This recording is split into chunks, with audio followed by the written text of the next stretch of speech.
Welcome aboard, it's Captain G. This is Conflict of Arms, Vietnam, 1965, Operation Rolling Thunder. This is the start of July 1969 turn. All right, so this phase, we're going to roll for combat initiative to determine the order of nations, and we're going to review the builds from each faction, and we're going to roll for the repair from the Chinese engineers. So we've got black and blue down here in Haiphong, red and yellow up there in the north, still working on those railroads. All right, so the US coming in with only 16. They're building 7 supply and 3 infantry, and then they get their free Anzac unit, this time a Marine. For their Arvan allies and their Laotian allies, we're doing 2 infantry and 3 supplies for South Vietnam.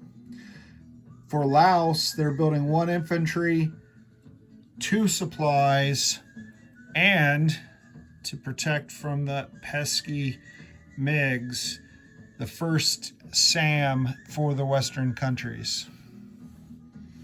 And that required for the first time funding from South Vietnam into Laos rather than the other way around, because they overspent 9 for sure.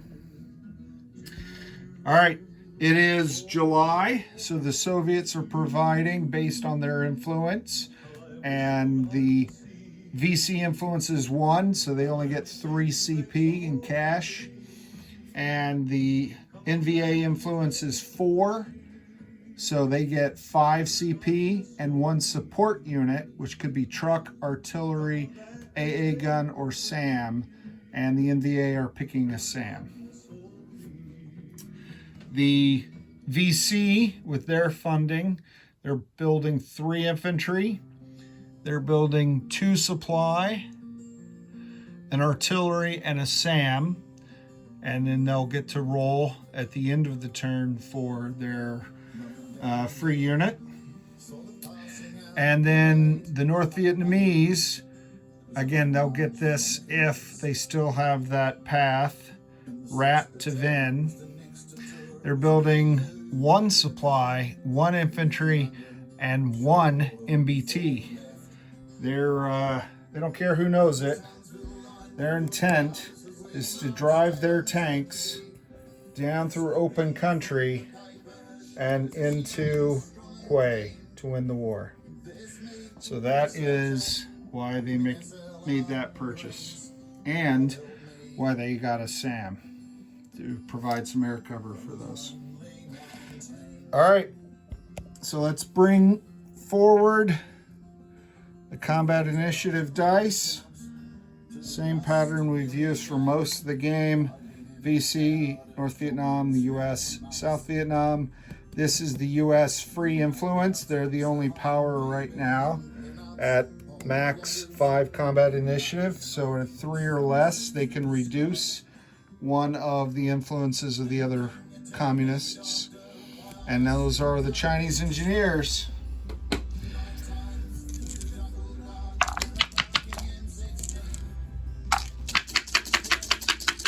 Into the randomizer. All right. Oh, look at that. US influence is a 3. That is success. So let's come over here. If I reduce the, obviously I'm not going to reduce the VC with the Soviets. I can't go below 1, as far as I know. I don't think there's a 0, but I'm not interested in that. So the NVA are at 4 right now for the Soviets, and you saw what they're getting. If I take them down to 3 instead of that SAM as a support unit, they would only get an infantry in 4.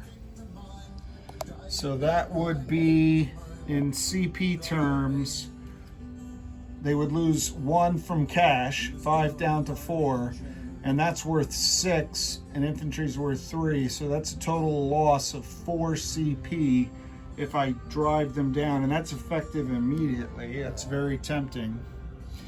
And then the 2s, well, that's just 1 infantry and 2 supply, and if I push that down either faction to 1, instead they would get 2 supply, which is the same, and 1 cash. So they're only giving up 2, moving from an infantry to just 1 cash. So this is the obvious choice, the economic choice, the immediate choice, the correct choice. So that lowers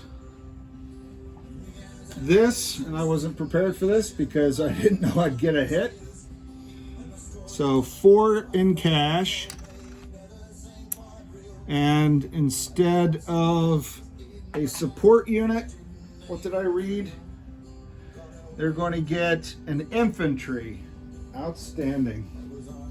So take that, Ho Chi Minh. Poof, there goes their sand. They're going to have to pay for that themselves. All right, that's just 1 dice, 1 die in the box. Let's look at the others. Engineers, I've got, that's this one, success, go America. 5, 5, 4, 3. So that's no success for the engineer repairs. That's 1 and 2, you know, only succeeding on repairs on a 1 or a 2. That means that's 1 out of every 3 turns. I think it's been a while since they've had success. So they've been underperforming. They've not been rolling as well as they should statistically. All right, so that's a 0 for the US. That doesn't bode well. 8 for the Arvin, 4 for the VC, 7 for the NVA. Uh-oh. All right, let's come over here and let's put them on there. So 5 plus 0 is 5. 1 plus 4 is 5. That's ironic because 3 plus 7 is 10 and 2 plus 8 is 10. Oh, we love our tiebreakers, don't we? All right, so the US and the VC are down here. North Vietnam, South Vietnam are 1 and 2. Again, these come into play. Let's re-roll these 2 and these 2, but we know who's competing with who, right? All right, I'm not going to roll twice. We'll just roll once.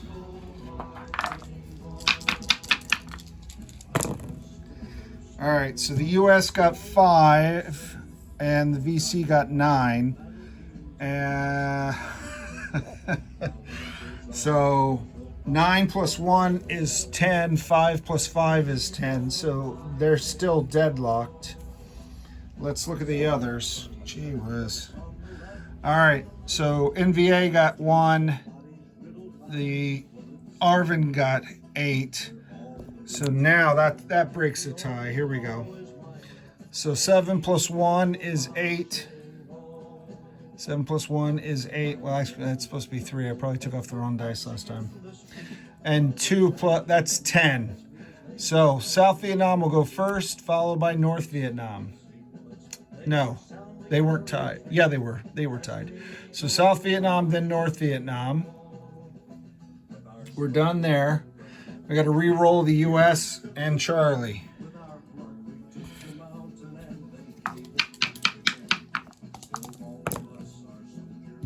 One and 6. All right. That is as the dice willed it. America goes third and the VC go last. 1 plus 1, 5 plus 6. There you go. So next up, in July of 1969, there are no events. There are some big events, big, huge events in 1970. So this is the last term before then. On my next video, it will be the South Vietnamese combat turn. We'll see what they're going to do. This is Captain G Thanks for watching. Over and out. Sir, the soldier that's alive is the only one can fight.